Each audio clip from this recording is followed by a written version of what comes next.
This podcast is brought to you in part by support from our partner, the Calliopeia Foundation. Calliopeia believes in uplifting individuals and organizations that work to transform our ecological, cultural, and spiritual relationships with each other and our common home. We thank Calliopeia for their ongoing support of creative projects that we believe in. To learn more, visit calliopeia.org. Welcome to For the Wild podcast. I'm Ayana Young. Today we are speaking with Mariame Kaba. What we saw happening was that people were trying to make an appeal to the state for protection. And the state then turns around and criminalizes the people who are appealing to it for protection, and also decides which kinds of survivors are perfect victims and are the ones who we ought to be caring about, the ones who we ought to put up on pedestals. And then the rest of us being, quote, non-perfect victims, then get the full power of the state turned against us. Mariame is an organizer, educator, and curator who is active in movements for racial, gender, and transformative justice. She is the founder and director of Project NIA, a grassroots organization with a vision to end youth incarceration. She has co-founded multiple organizations and projects over the years, including We Change Genocide, the Chicago Freedom School, the Chicago Task Force on Violence Against Girls and Young Women, Love and Protect, and most recently, Survived and Punished.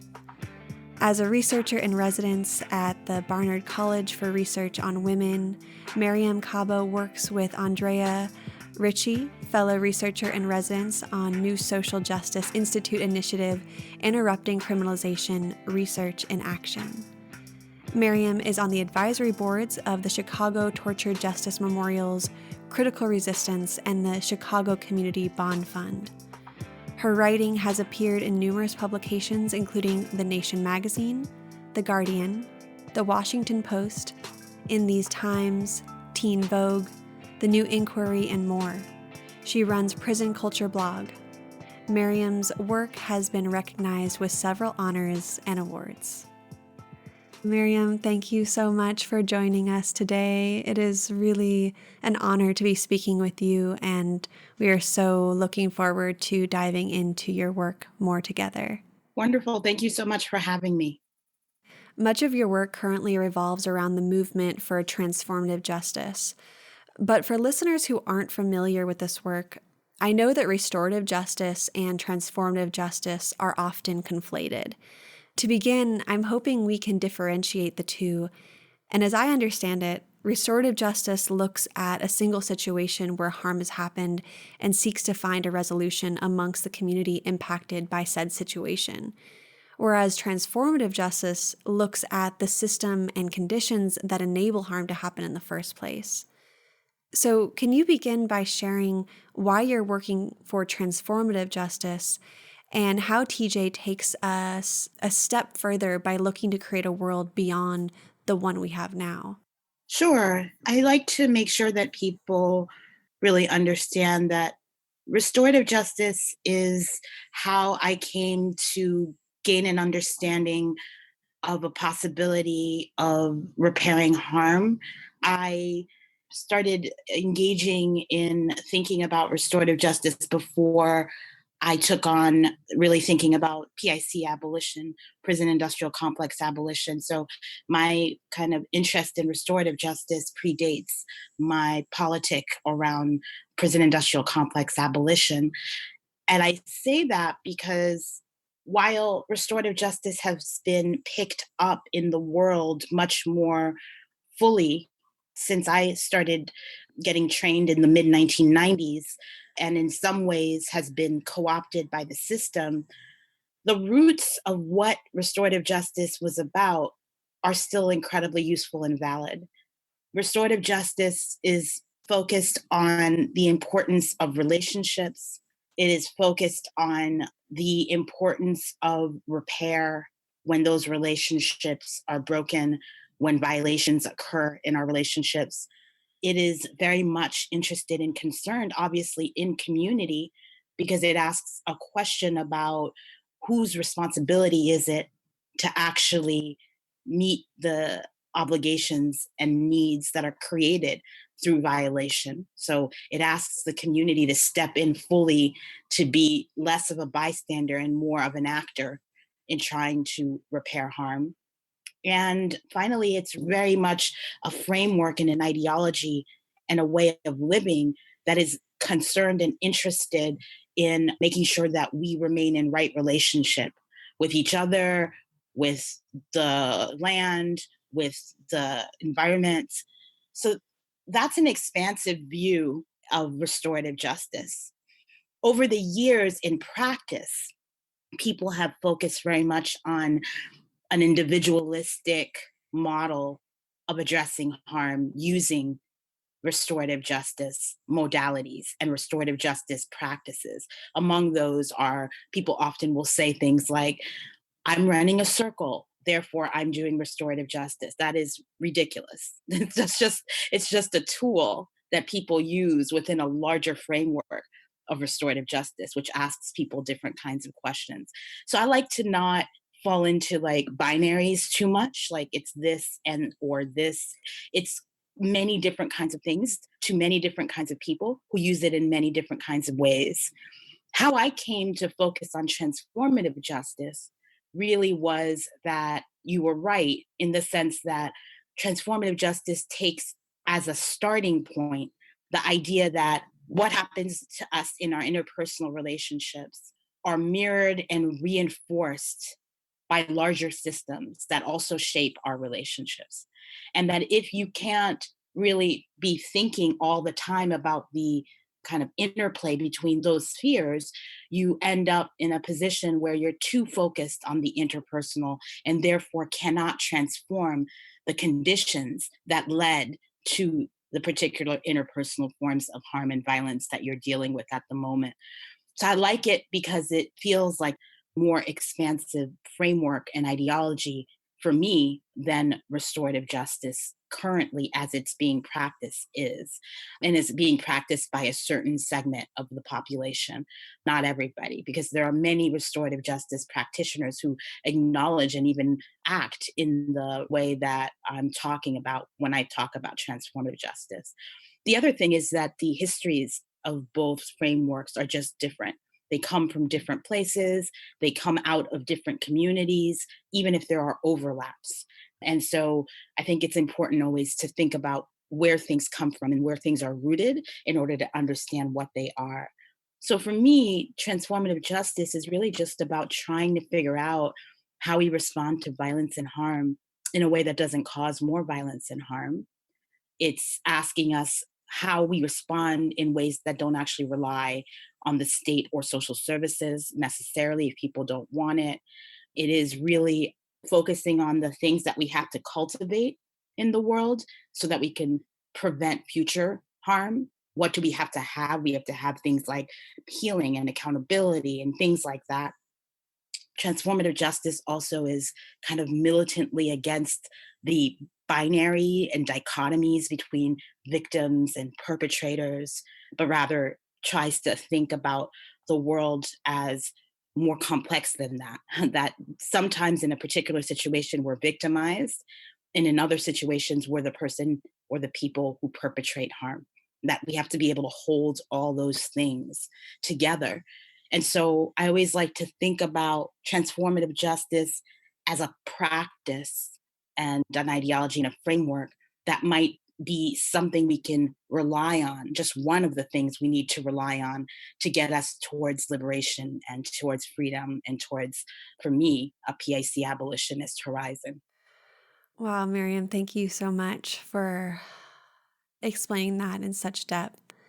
Now, in thinking about the carceral state, it becomes clear how perverse the system is. And that's not just in context to the ways in which we define justice through a punitive lens, but also the policies and culture within prison and our growing obsession with detention facilities. Now, in preparing for this interview, I came across stories in which prisoners in Illinois have been denied eye surgery based off a one good eye policy. Simultaneously, it was revealed this month that the United States currently has the world's highest rate of children in detention. So I'd like to ask you a little bit about where you see this urge for punishment stemming from. Who benefits from the inhumane treatment of people across the board? Yes, a question about punishment and where it stems from. I think it's a question that lots of people are writing and have written over the years, dissertations and books about, in terms of philosophers and people who think about politics and kind of morality and all of those things.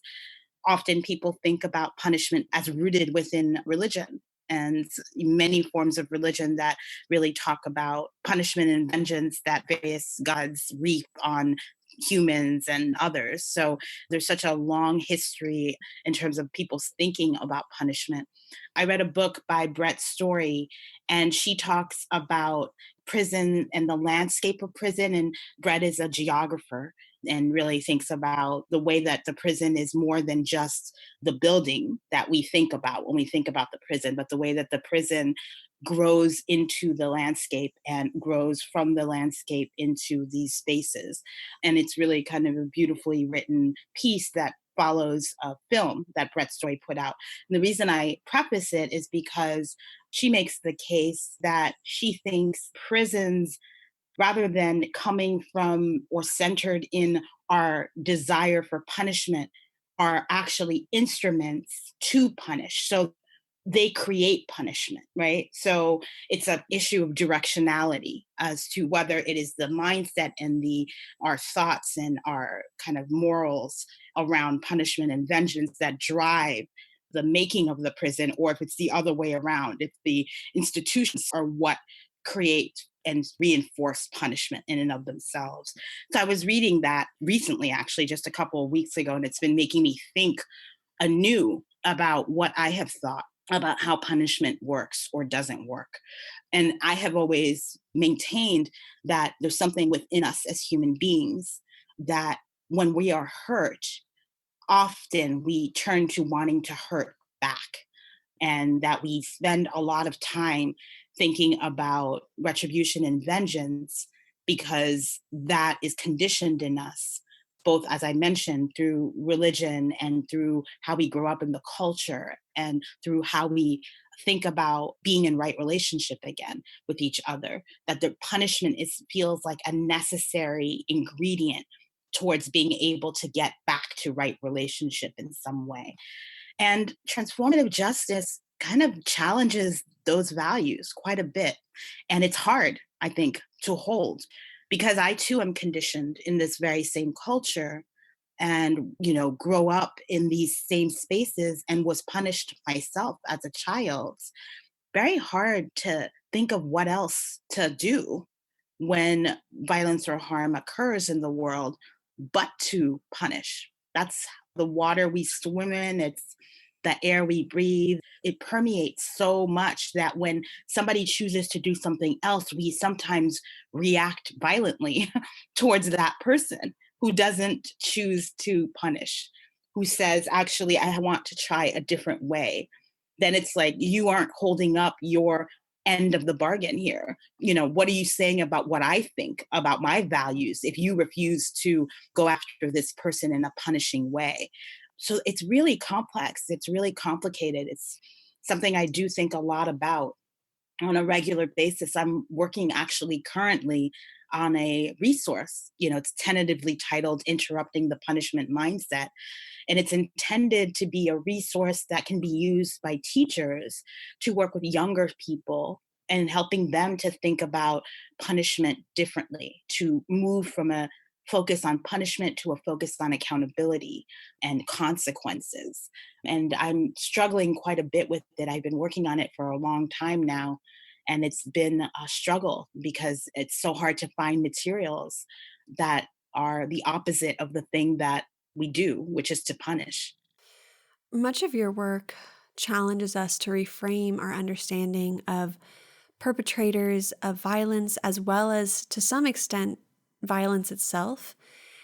And approximately half of the people currently imprisoned in the US are serving sentences for violent crimes. So it feels obvious that we need to talk about how and why violence is being used in our society and how we should contextualize violence more broadly. And then within that, how does this reframing also aid us in understanding what has been referred to as the abuse to prison pipeline? I guess one of the things I want to say up front is that when you are a victim or a survivor, however you feel that you want to identify, it is painful to be victimized. It is painful to be a recipient of any form of violence. We have to acknowledge that up front. So, whatever I say is not in any way to minimize the experience of violence. I myself have been a victim and a survivor of violence. I feel very specifically on a regular basis that I want to always uplift the harm that's caused and not minimize that in any way. So, just to begin with that. The second thing that I really want to point out from your question is it is true that half the people who are currently incarcerated in our state prisons are there for violent crimes of some sort. And that's also a complicated thing because what gets termed as violence versus what doesn't, all those things are judgments and political decisions and don't get applied equally, right? So I've been thinking quite a bit about the importance of talking about what it means to use violence and what it means to be violent. And a lot of times, people who cause inordinate amounts of harm are not considered to be violent people or to have done violence. And by that, I mean people who are polluting our rivers through toxic waste, through corporate crimes, people who are signing off on sending thousands of people off to kill other people in wars all around the world are not considered criminal. We barely talk about the violence of the military industrial complex as a form of violence that we need to be accountable for in some way. People who are on the anti war side try to make that case on a regular basis, and we're very much drowned out by other people who don't consider those things violent because for them, they may consider it, quote, self defense or righteous or any sort of kind of thing. But I want to hold those up because those harm millions of people in real ways. And sometimes people lose their lives through those kinds of harms. And yet, when Johnny down the street takes a gun and shoots another person, that's held up as the pinnacle of all forms of violence that we ought to then take Johnny and lock Johnny up, or worse, kill Johnny under the state's auspices of capital punishment. That is the worst of the worst form of violence. And I wonder why that is and how that makes any sort of sense at all. And I'm not arguing here that all those folks who cause inordinate harm should also be locked up in torture chambers. That's not my argument. But it is a thought that I wonder why certain kinds of violences get weighted very differently based on who causes it and what we ourselves are willing to tolerate because of it. So, as someone who thinks about violence quite a bit, I also think about the contextual and situational violence of people, for example, who are survivors of domestic violence or sexual assault, who, when they are protecting themselves against the violences they've been receiving, decide to fight back, resist, kill somebody as a result of it in self defense, and yet are punished for long periods of time and end up locked up for sometimes the rest of their lives because they used violence to end the violence that they were experiencing. We're just unable to think about the contexts that surround violence, ask ourselves how we might seek accountability. We just need a lot more thinking about all of this. Mm-hmm.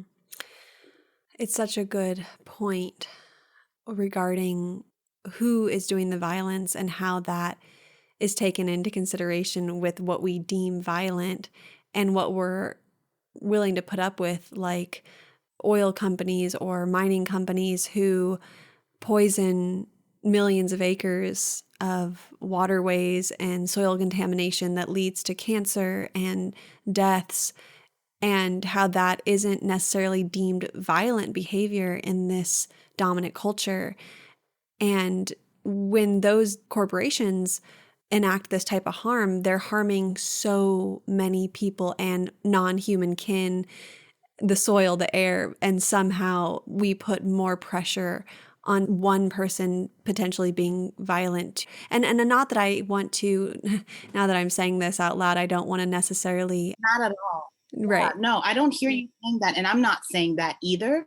But I do think we do have to be honest and have conversations about the kind of scope and the level of violences Mm-hmm. that occur all across the board, and then why our responses to those are so different. Mm-hmm. Why act so differently when these things happen in different kinds of contexts?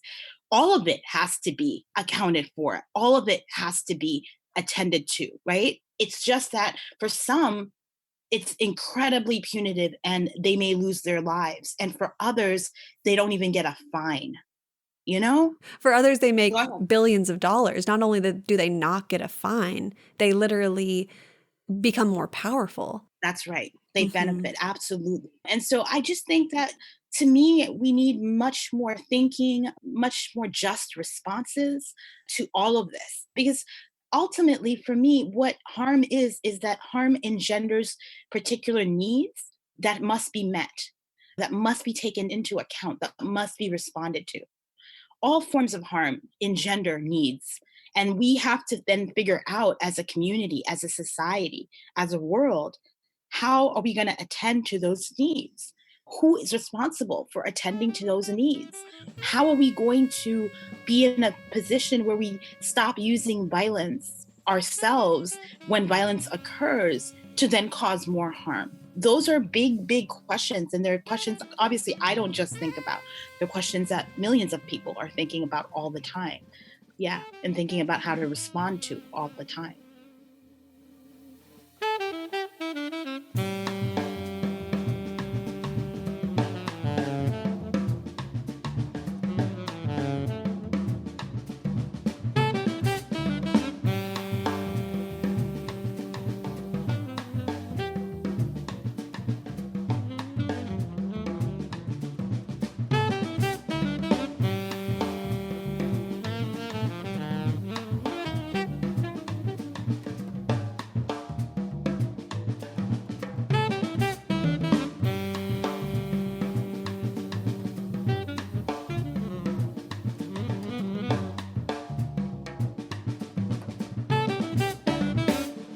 An area your work seeks to address is the ongoing criminalization of survivors, which initially sounds like an inherent contradiction. So, can you speak to what this entails and how discrepancies between the application of self defense laws contribute to the criminalization of survivors? And how does Mhm. an explicitly pro criminalization approach to addressing violence actually further disenfranchise survivors? Thank you for asking that question. I think, probably my life's work in terms of the thinking that I've had. I came up in anti violence organizing work, and I continue to be doing anti violence organizing. And I've done that in multiple contexts within institutions, outside of them, against them. And one of the lessons, and I don't want to get into too long of a history lesson for folks, but one of the lessons we have learned is that sometimes our movements, as we are seeking particular kinds of things, are offered other things instead. And I pull up the issue around gender based violence, particularly the violence against women and girls movement of the 1970s, where people were clearly and rightly so saying, this is inappropriate, that in particular at the time they're talking about women and girls, that women and girls are being killed, harmed with impunity in their homes, in their workplaces, in their communities, and there's not a just response, and there's not a cultural kind of accounting for that particular form of violence.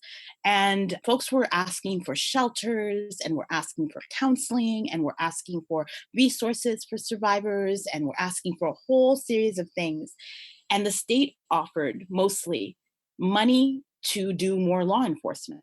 to get the cops trained in how to intervene better, quote unquote, in domestic violence, to pass mandatory arrest laws, to do all sorts of things within the criminal punishment realm and kind of skim off of all the other things that people had asked for. And folks took that money with at the time because they needed the funds, because they thought this might be a way to transform the culture for multiple kinds of reasons. Along the way, many people, particularly women of color, were saying, we should not be going down this road. This is going to really end up kind of backfiring on us, on us. Those mandatory arrest laws will be used against us, women of color. And sure enough, what we saw were many more people, women of color, who were getting caught up within the criminalization net that got widened when the movements to end gender-based violence got into a partnership with the criminal legal system, with law enforcement. And so that's a very simple sketch. It's much more complicated than that. There were contestations and contesting forces all along the way. But over the years, something that has now been termed carceral feminisms came into being, where people believed that you could end violence by using violence of the state. So you're going to end gender-based violence that's interpersonal by using the state to adjudicate, evaluate, and then punish those particular harms. And what we know is we live in a profoundly, deeply unequal society with social oppression forces like racism and classism and transphobia and sexism and all these other things at play. So that means that if you're engaged, then the folks who are going to be most likely to be marginalized and punished are the people who are already marginalized and who are already oppressed under those forces in the system. So that's in part what we saw happening, was that people were trying to make an appeal to the state for protection.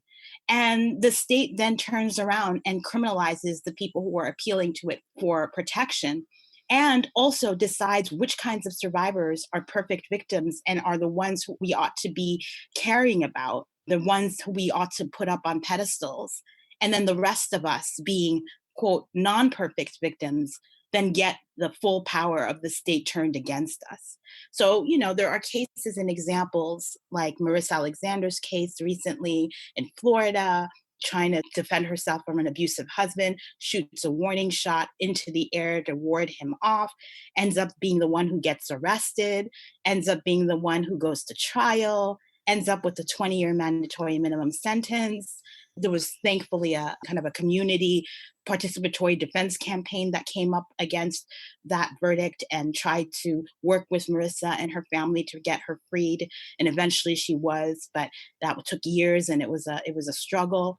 So these are ways that you can see the criminalization of survivors and the criminalization of survival that takes place because we're in partnership with these systems and institutions that are in and of themselves inherently racist, classist, transphobic, all that stuff together. Wow. Now, culturally, the justification for the carceral state exists in our understanding of safety and the conflation between safety and security. This is a topic that we haven't really discussed much on For the Wild, but feels so important, not just to the realm of abolishing the prison industrial complex, but for anyone who is vested in ways of knowing, being, and co-creating community. Can you talk a little bit about your understanding of safety? How can we all contribute to lessening our insidious reliance on incarceration and surveillance? And furthermore, how does a new understanding of safety impact our understanding of justice? Yeah, that's a great question. A few years ago, I worked with my friend Sarah Jane Rhee, who was a photographer, on a project called Community Safety Looks Like. And people can go and find that project on Tumblr. And we basically asked community members what they thought community safety looked like for them, what would make them feel safe. And of course, you would not be surprised that, cops and prisons and all that stuff really never comes up for the folks when you talk to them and ask them directly what would make them feel safe. But those are what we are offered, those are what we're offered as, quote unquote, the ways that we're going to be kept safe, that these institutions are what are standing in the way of us and complete and utter chaos and lawlessness, which of course we know is ridiculously untrue. So I think about all of this as it relates to safety. We really gain safety through building relationships that are strong enough to allow us to be able to take accountability when we cause harm. And that's a really different way of thinking about safety in the world. And when I say take accountability, I mean take responsibility for what we know we did wrong in order to be able to repair that so that we can get back in right relationship with each other. And I know a lot of people feel, I don't know, maybe discouraged about the possibility that people will take accountability because it's so hard in the world to see examples of that in a broad way. At least, it's not popularized. We don't put that up on TV. We show all the ways that people are unaccountable to each other. I think also we know just with ourselves how hard it is to change our behavior ourselves.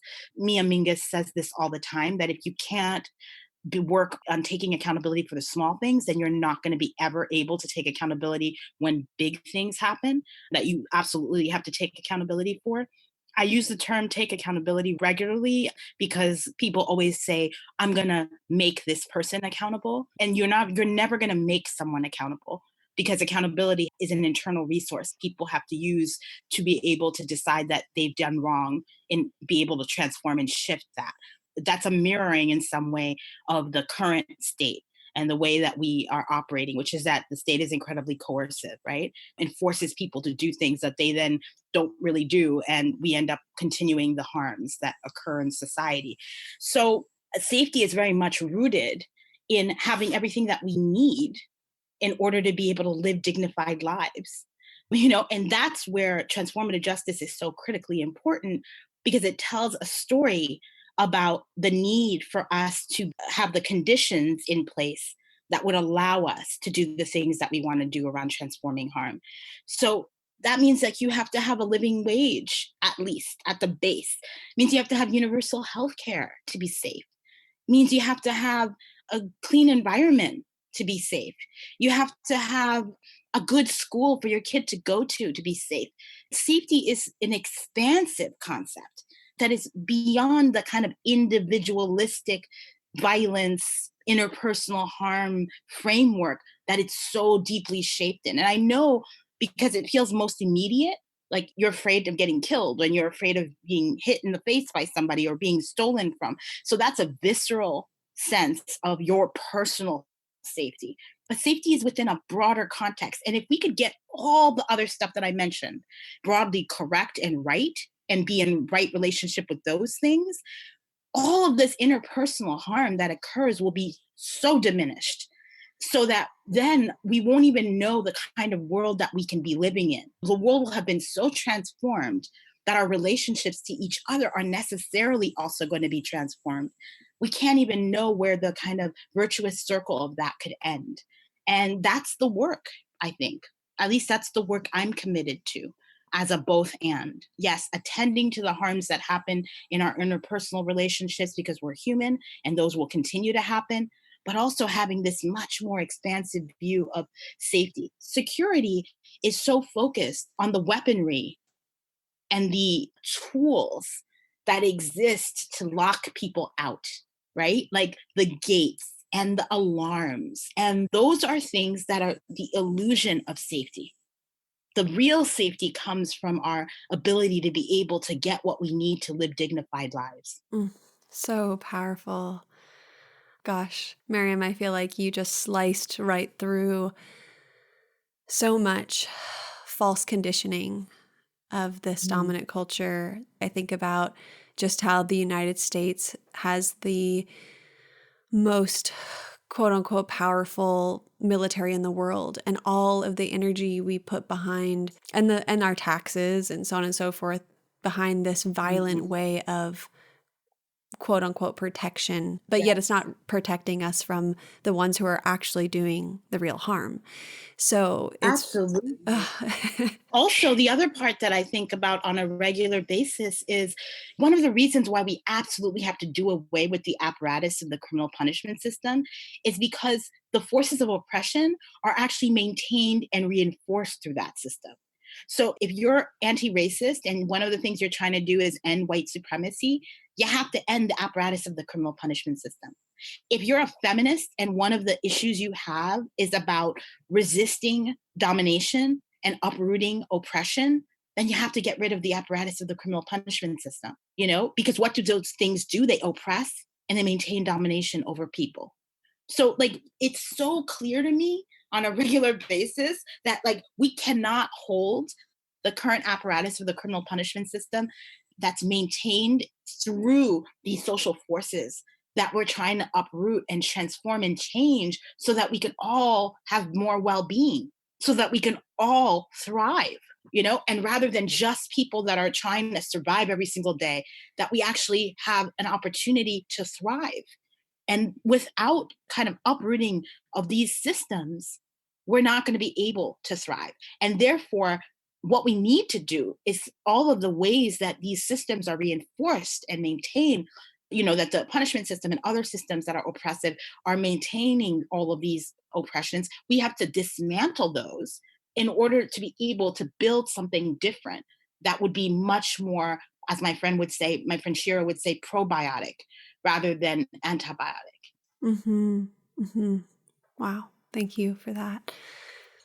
I'd love for us to transition into a conversation around how our current policy and movements are being formed, which is to say Mm, that they sometimes stem from very strong and powerful, albeit individual voices. This topic mm, feels especially difficult because there should never be an intent to negate any survivor's desire to see justice. But at the same mm. time, it feels really irresponsible to apply one's personal quest for justice to an entire population as a sort of standard. So, where is the balance between having policy and response that is both less personal but is still informed by survivors? Oh my gosh, you're asking me the questions today that are great, hard questions because I keep threatening to write an essay called Abolition is Not About Your Fucking Feelings. And I, at some point, wrote that in a tweet on my Twitter page and got so much blowback from folks because people felt like I was insulting their ability to feel what they want to feel. And I was like, that's really not what I'm saying. The concept of like the personal being political as like a basis for a lot of feminist organizing in the past is so true, and yet it is so fraught at the same time. Because what it's not saying, and I think what sometimes people kind of want it to be saying, is that how I personally feel then should be made into policy. And we can't operate in a world where that's true. We shouldn't want to codify our personal feelings of vengeance to apply that to the entire world and how we're going to basically find a just way to adjudicate, evaluate, and address various forms of harms in our society. And sometimes you find the criminal punishment system has all these contradictions, right? Because on the one hand, the state sets itself up as the ultimate arbiter of, quote, fighting for the victims, right? But nowhere in those proceedings does the, quote, victim's real interest in terms of like, if the victim doesn't agree, for example, with capital punishment, the state still supersedes that and decides, yeah, we're still going to kill this person on your behalf, right? We're going to do that, the state says, because it's to protect the entire community. So in that instance, your personal feeling doesn't matter at all. But when the state wants to justify its vengeance, it'll say, we're doing this in the name of the person who was harmed. Yet when we go to court, it's the state versus the person who caused harm. Nowhere does it say Mariame against this person that harmed her, right?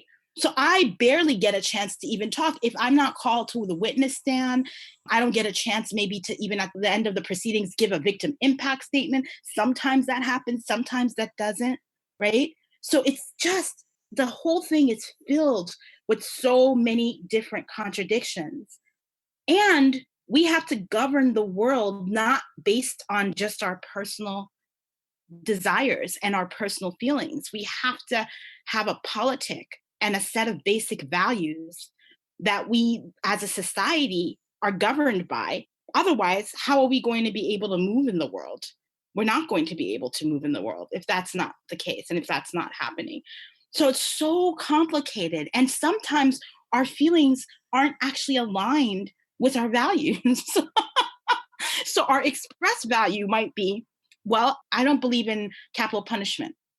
Okay, like I may have that value. Like I don't believe the state has the right to kill in my name anytime, ever. That's my value. And then something happens to a close friend of mine, and my feeling is they should kill this person. We are often at a point where our values don't align with how we feel. And in part, that's kind of why we have a situation where we're supposed to have a community that can hold when these things are happening so that our feelings don't end up governing how we're going to basically live in the world for everybody, how all of us are going to be governed together. So that may sound convoluted in how what I'm talking about right now.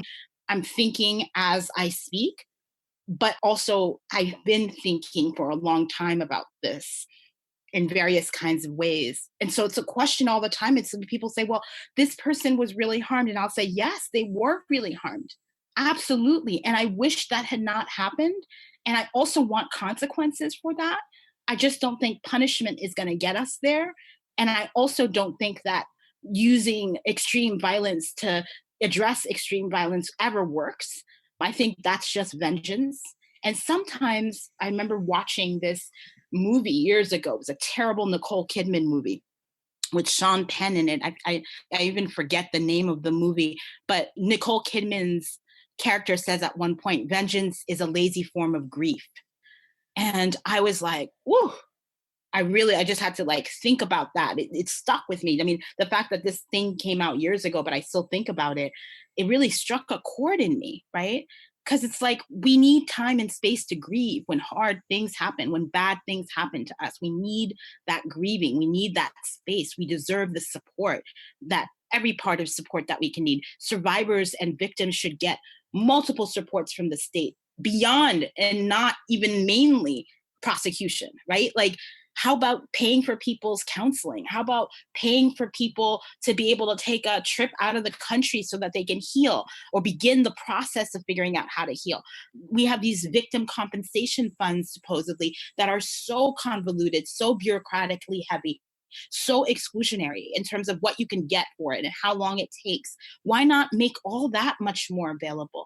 The state pays right now over $120 billion to just cover the cost, 80 billion for incarceration, another 40 billion for law enforcement of various kinds, right? What if we use that money to actually provide what people needed after they were harmed or their families needed after somebody in their particular family was harmed? How come we can't think that way? It's a question that really evokes so much for me. So I thank you for asking it. And it's something I continue to be thinking about on a regular basis. Yes, us too. And I thank you for your passion and your dedication to this. And I'm also really curious to hear more about community accountability. And I know you touched on accountability earlier, but specifically, how does it work in terms of addressing domestic and sexual violence? Because these are certainly two areas where it would seem trickier to convince people potentially of a transformative justice approach when the harm we're talking about is such an intimate violation. Yeah, thanks for asking that question. Actually, the modern aspects of community accountability work are rooted exactly in communities of color, Black, Indigenous, and Latinx people who were overwhelmingly feminists, who started talking about harms that were occurring in terms of interpersonal harms related to sexual harm, sexual violence, domestic violence. These were also obviously folks who were gender nonconforming, trans folks who were not either able to access the state for quote unquote redress or did not want to access the state because they knew they were already marginalized and might then be criminalized. And in some cases, it was also where people didn't want to access the state, right? So they couldn't or they did not want to. And so the question was, well, how do we intervene? And so a group called Insight, Women and Trans People of Color Against Violence, began in the early 2000s to codify things that our communities had always been doing in various ways, which was to solve issues that arise, to find a way to be present when somebody was harmed, to figure out how to transform the person who caused the harm, have them encouraged to do that transformation work, right? So this was just a way to codify what many in our communities had been doing for many generations before in countries where there was no state in the way that we think about it in the United States to intervene or to protect or to, police. And so if people are interested, there's a wonderful guide created by Mimi Kim, Rachel Herzing, and others from Creative Interventions, which is like 700 pages long. It's online. You can go to Creative Interventions to find it. And they just spent several years doing community accountability work in the Bay Area, in California, and then took all their lessons that they learned and put it together in this toolkit, which they've gifted us. That was about 15 years ago, I think, 10 years ago at least, that they gifted us this resource to use in our communities. So I will always say this too. I think there's something to really be said, and people should be thinking about this more seriously, which is a lot of people get mad when we talk about community accountability. And they're like, well, this doesn't work. And I'm always like, first of all, I don't know what you were doing, but it wasn't community accountability work. It was something else. Like often people will use terms with things they didn't understand or don't know how to do and didn't really practice. Or I did a circle with a person. I'm like, that's not a process. Since when did you talk to a person once and they transform their entire lives? It doesn't work that way. Think of yourself, put yourself in that position and think of how hard it is for you who decide to do something basic like give up sugar and you cannot stick to it, right? Because it's hard to do. It's hard to change our behavior, right? So I always think like that comes up a lot for people. Another thing that comes up for people is like, you're telling me I have to act a certain way. And I'm like, I'm not telling you have to act any way. The fact of the matter is that more than 50% of people who are harmed, like very badly harmed, by the way, never contact law enforcement at all in the first place. And so that means they prefer nothing at all. As my friend Danielle Sarad says from Common Justice, they prefer nothing at all rather than what we currently offer.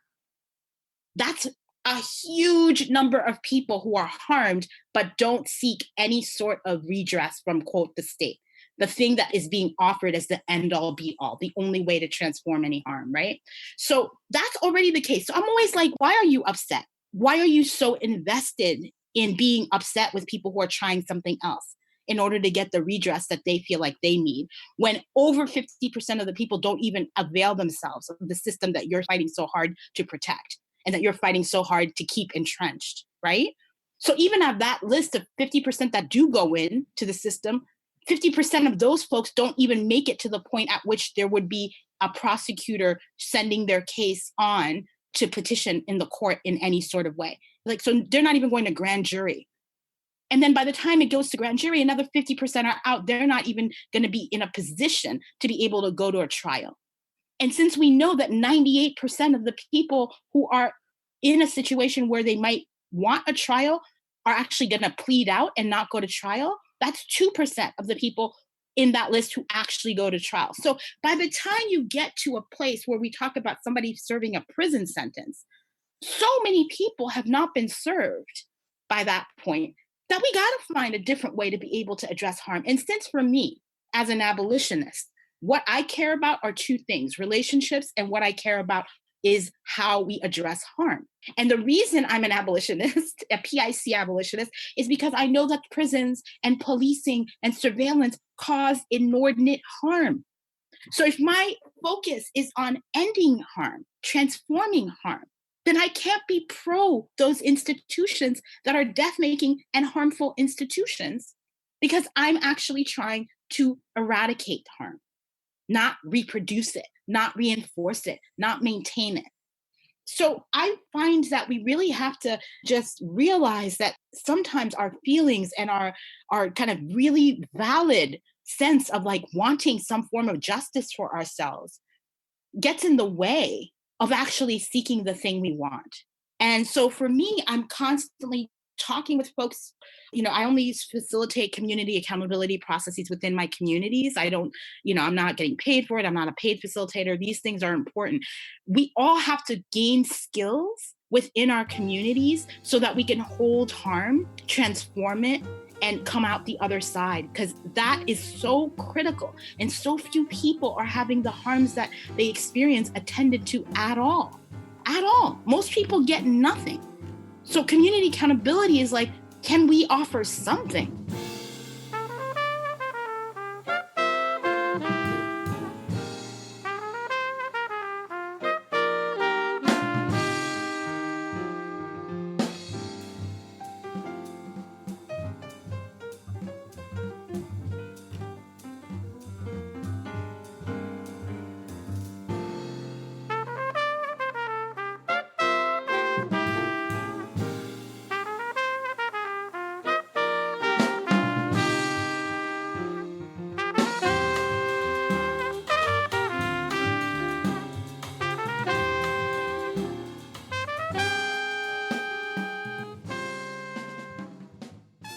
Now, to dig a little deeper into the connections between the prison industrial complex and the police force, I want to bring in the 1994 Violent Crime Control and Law Enforcement Act into conversation. I learned that the bill provided funding for 100,000 new police officers and allocated nearly $10 billion for prisons. Yet recently, the Government Accountability Office concluded that less than 2% of the overall 26% decline in crime from 1993 to 2000 could be attributed to additional police officers. Rather, overall decreases in crime during this period were due to community programs, job opportunities for young people, and even preschools. So how can we understand the relationship between the PIC and the police? The PIC is not separate from the police, right? Policing is part of the prison industrial complex. So they are part of the same complex. And so I think liberals have an easier time imagining a world without prisons than they do a world without police and policing. And that is in part due to the conditioning that we all have. And as my friend Paula Rojas has written, that the police are in our heads and in our hearts in a way that prisons may not be. Because we see the notions of the quote friendly police officer and officer friendly. We are taught that from very young age. If you are lost, go find a cop. Young children play cops and robbers at a very young age. They're locking each other up. We are in a position where, again, the police are in our heads and hearts. People think of the police as their neighbor. They think of the police as their Uncle Joe, who's a cop. It's very hard for people when you have conversations with them to get past the kind of individual bad apple ideology of how we're going to quote unquote reform police and policing is through that way of individual implicit bias training and body cameras and these things that are all about the individual level, when what we all know to be the case is that policing has always been inherently violent. It will always be inherently violent. It has always been unaccountable. It will always be unaccountable. If we don't think about completely dismantling the thing, we're never going to be able to, quote, reform it in the ways that people imagine reform to actually lead to less death and less harm. And so I think I would just leave it there, because I do think that the issue of police and policing is so fraught for people in this country and everywhere, frankly. I don't know a place where cops aren't inherently violent. In some places, in some parts of the world, cops don't carry weapons, but even that's getting overrun now. And so I don't know. I think it's something that we have to contend with, and it's part of the importance of working towards the dismantling of the institution rather than the propping up of it or the bandaging of it, because quote reforming it when the thing has always been the way it is just means you're going to end up with much of the same. Hmm. Yeah, I'm really hearing that basically anything that's talking about reforming is a false solution. I think reforming in the way that people talk about reforms. You know what I mean? Like, I think you can imagine a thing where there's a term called non-reformist reforms that Andre Gortz kind of proposed, and Ruthie Gilmore has kind of popularized in the US, the concept of non-reformist reforms, which are reforms that you put in place. You don't then have to come back in 5 years and dismantle. Reforms that don't expand the reach of the prison industrial complex, but rather reforms that take away its power. So there are places to go as we're chipping away in an intentional fashion with a strategy where reforms can be employed that actually shrink the power of the systems that you're trying to dismantle. And you have to be very kind of constantly asking questions about that in order for you to be able to employ reform. So yeah, so abolitionists absolutely engage in reform. We just don't engage in reformist reforms.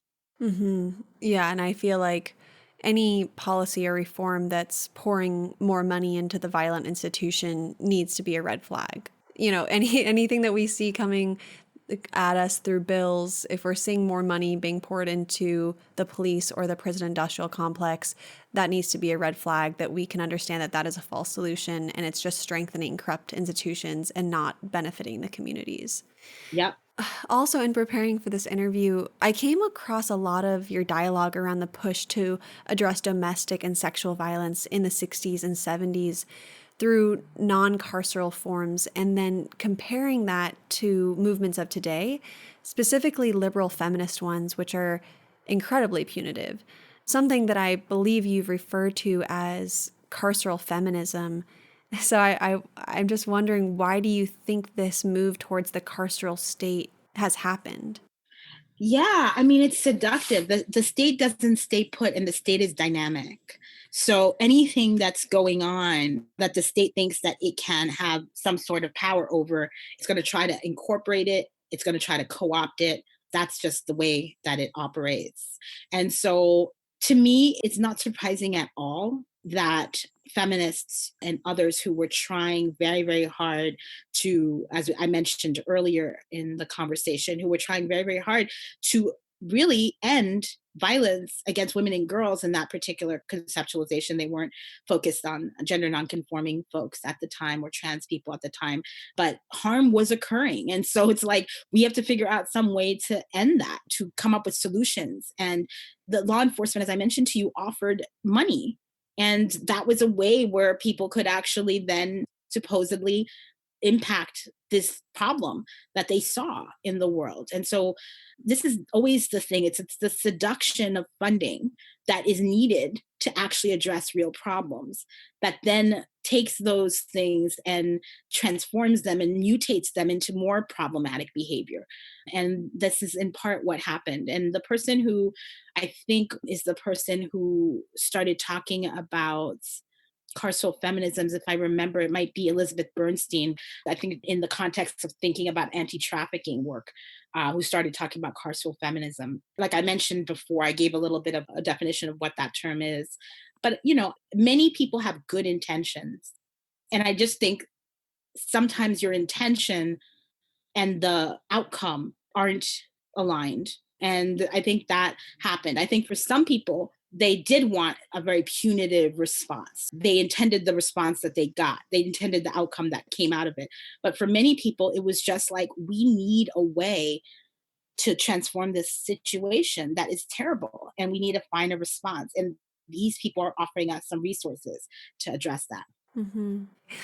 So I'd be remiss, as we're talking about the prison industrial complex, to not talk about prisons in relationship to climate change. And I'm thinking about this in terms of two areas, really. One being the climate-related catastrophes incarcerated people face semi-regularly, whether it be overheating, Mm-hmm. flooding, and failure to be properly evacuated. And then the second in terms of climate refugees globally and the continuation Mm. of semi-permanent detention facilities and the weaponization of migrants through narratives that position them as threats worthy of punishment. So I'd like Mm. to open this conversation up to you in any way you see fit, or perhaps to ask you more specifically why it's vital to have anti-prison organizers and abolition workers listen to in the movement for climate justice. Oh my goodness, so important. So important. So I have to say that it's only recently in the last, I would say 10 years, maybe, or even, I mean, maybe 8 years, that I've gotten much more curious about climate change, and more than just curious, started to try to read more to inform myself about what was going on. And in part, it was because many of my friends who are PIC abolitionists are also people who are very concerned about climate and climate change. And there were many kind of things that come up for me around that. And I just read a piece, gosh, I would love to remember the title and who wrote it. It was in Jacobin, actually, and about how prisons and the new Green Deal need to be thought through together in various ways. And so I was thinking the other day about how the US, in particular, through this current regime that we're in, has been really trying to turn away climate refugees, right? The people who recently in, the US Virgin Islands, like Bahamas, the US was like actually actively trying to turn away people who were coming who were climate refugees into the country. So on the one hand, I was just thinking this is kind of a white supremacist immigration policy, right? That it's being put into action. But it made me start thinking about just within the country itself, the way that climate has caused havoc. So, for example, what happened when Katrina came in and people were not willing to evacuate the prisons, right? When the hurricane was coming. So, leaving prisoners to quote the elements, right? And not including them within any sort of emergency disaster relief plan. So, the disposability of those folks who are locked up being so glaring, the lack of concern, like they could just all drown and we don't even care about it, right? I was thinking about that. I was also thinking about the concept of disaster, which we're hearing more and more about in the press and the media. But the fact is, the very concept of climate disasters, they don't necessarily impact everybody in the same way. We're vulnerable in very different ways, right? Like if we can't escape, get in a car, go further inland, then we are at the mercy of not just nature, we're also at the mercy of the human policy making that doesn't care about us at all and thinks of us as like basically fodder for what is going on, right? And so I was just thinking about all of that and how that connects directly to disposability. And we think a lot about disposability when we think about people who are incarcerated and the ways that we just don't consider their well-being at all, and in fact the ways that prisons make people sicker in every possible way, exploits human frailty to harm more and more people. There's so many places of overlap. I have been really thinking about that. I've been thinking that we really do need the environmental toxicity of prisons and then what is actually happening in terms of environmental justice. Sometimes these things don't connect with each other. People don't see them together, but they absolutely are co-constitutive of each other as well as influenced by each other. And the impacts will have so much negative effects on people who are vulnerable already. I think this is so important to think about. Mm-hmm. Now, as we're beginning to close, I'd love to talk about how fatalism is not an option, or how we can understand abolition as the antithesis to fatalism. And I've come across Yeah. so many beautiful proclamations in preparation for this interview that abolition is not just about dismantling, disavowing, and resisting. It's an exercise in imagining what exists beyond our current world, what possibilities and relationships exist in a world without dehumanizing incarceration. So I'd just like to ask you personally, how do you see abolition changing everything? And what work can we do every day to abolish these systems of oppression as we commit ourselves to a world without dehumanization? Yeah. So I say this often, but I just think that Audre Lorde talks about despair being a tool for your enemies.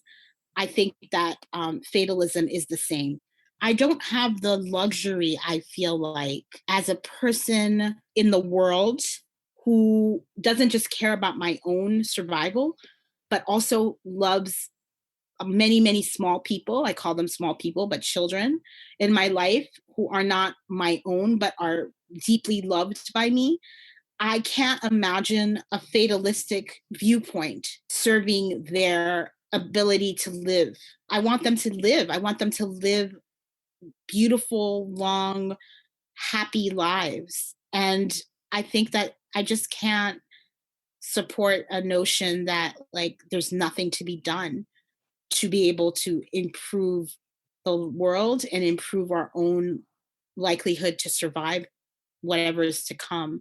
I've said it often, but fatalism, I think, abets premature death. I think it's death for the marginalized. I also think, like, I'm not going to be here to see the end of the world. I'm pretty certain of this. Okay. Like, I'm pretty certain that that's the case. So I feel like I might as well do my best to fight now. What do I lose by trying for a better world than this one? What do I have to lose? Right? I should take the bet and still try to move forward to creating a better space for ourselves. I just don't think the rest of us can afford fatalism. Hmm. And I think we can't afford to embrace that. And so I'm going to be with the rest of those folks who are in this fight for the long term and are trying to do what we can to keep hope alive, as Reverend Jesse Jackson taught us. But I'm not talking about optimism for the sake of like I'm not an optimistic person at all. But I am profoundly and deeply hopeful. And for me, that means that I believe in every single day waking up and making a choice to continue to fight for something better than what we currently have. And I want to do that for myself, of course, because no organizer is doing work in an altruistic way. We are all doing work because we recognize that we are interdependent, that we need each other profoundly and desperately, and that we have to fight in order to be able to preserve and then improve on and then build together. No space and no room for fatalism at all. And I really, really want people to recognize that like you're not going to be around for the end of this long-term human project that's been going on forever in our lifetime forever, right? Like the forever that we live in, the forever of our lives. We're not going to be around to see the end of it. So we better fight now to make sure that it's better for the people who come next than it is this moment that we're living in. So yeah, I think I'll just say that. Okay, so for my very last question for this episode, I know you've often mentioned this while covering Centoya Brown's clemency, but I'd like to ask you about what sort of community support is needed for criminalized survivors of gender-based violence following their release. Oh gosh, so many things, so many things. Zentoya is a kind of unique case, right? Because she had a national, international, set of supporters over many years who pushed for her clemency. Folks raised money to support her while she was inside. People have raised money for her to be able to live now. She just has a book out, so she's touring that. Her life is so different from so many, many other criminalized survivors who, when they get out, if they get out, don't have a support system to help them integrate, often for the first time in society. I always talk about the myth of reentry, the notion that people who end up incarcerated were often not integrated into society in the first place. They were in the margins of society before their incarceration. And when they come out, they're even more marginalized. And so I feel like our work is to try to draw people into our circle as they come home, to offer soft places to land for people and to do our best to do mutual aid and mutual support so that folks have what they need to be able to survive on the outside. It is not easy to do, especially if you've been locked up for many, many years, to try to figure out what everything looks like now after you've been gone for 10, 20 years is hard and difficult. And if you were cut off while you were on the inside and had little support from family and friends and didn't have anybody sending you letters, you just are lost when you come out. I've heard that from so many people and comrades who came out and felt so bereft, so lost. So Centoya is, an exception in that sense, that she has a lot of support, newly married, a lot of other things going for her, but most people don't get that. So one of the things I would just want to flag for people if they have a chance is that you mentioned that I co-founded a formation called Survived and Punished, and we have a New York affiliate that I'm a member of. And right now we're raising money for giving some commissary support to some incarcerated survivors. And we have a PayPal pool. If you follow Survived and Punished New York on social media, Facebook or Twitter, you can find the link there. And that's a concrete way of supporting people on the inside to get what they need. And then look for groups. A New Way of Life in the West Coast is a group that creates homes for formerly incarcerated women in particular, and gender nonconforming people who are coming home, so that they have a place to come to that's welcoming, that will help them, that'll be a soft place to land. And a house in Omaha, I found out, it's called Leiden House, and it's sponsored by Black and Pink. And they have a home where they're going to be welcoming up to 5 LGBTQI formerly incarcerated people into that space, because housing, it's just impossible for everybody right now to find affordable housing. Forget it, whatever your status is in life. But when you are a formerly incarcerated and criminalized person and trying to find housing, it's even more difficult. And so that puts you in a position of being housing insecure, leads you into the pipeline of criminalization, and being housing insecure when you come out leads you back into that very same system. So just a few thoughts on that. Mm-hmm.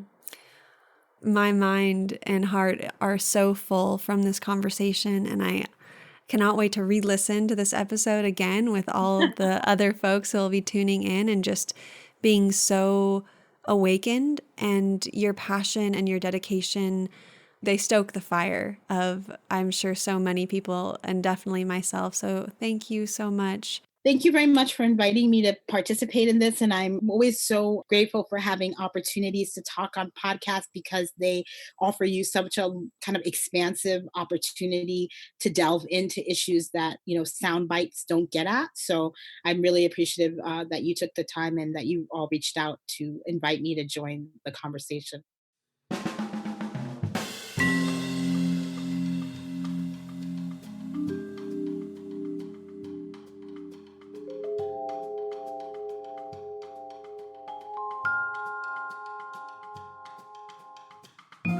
Thank you for listening to another episode of For the Wild podcast. I'm Ayana Young.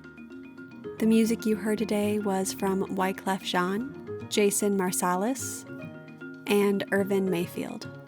I'd like to take a moment and give a bow of gratitude to our production team, Aidan McCrae, Andrew Storrs, Carter Lou McElroy, Erica Eckram, Aaron Wise, Francesca Glassbell, Hannah Wilton, and Melanie Younger.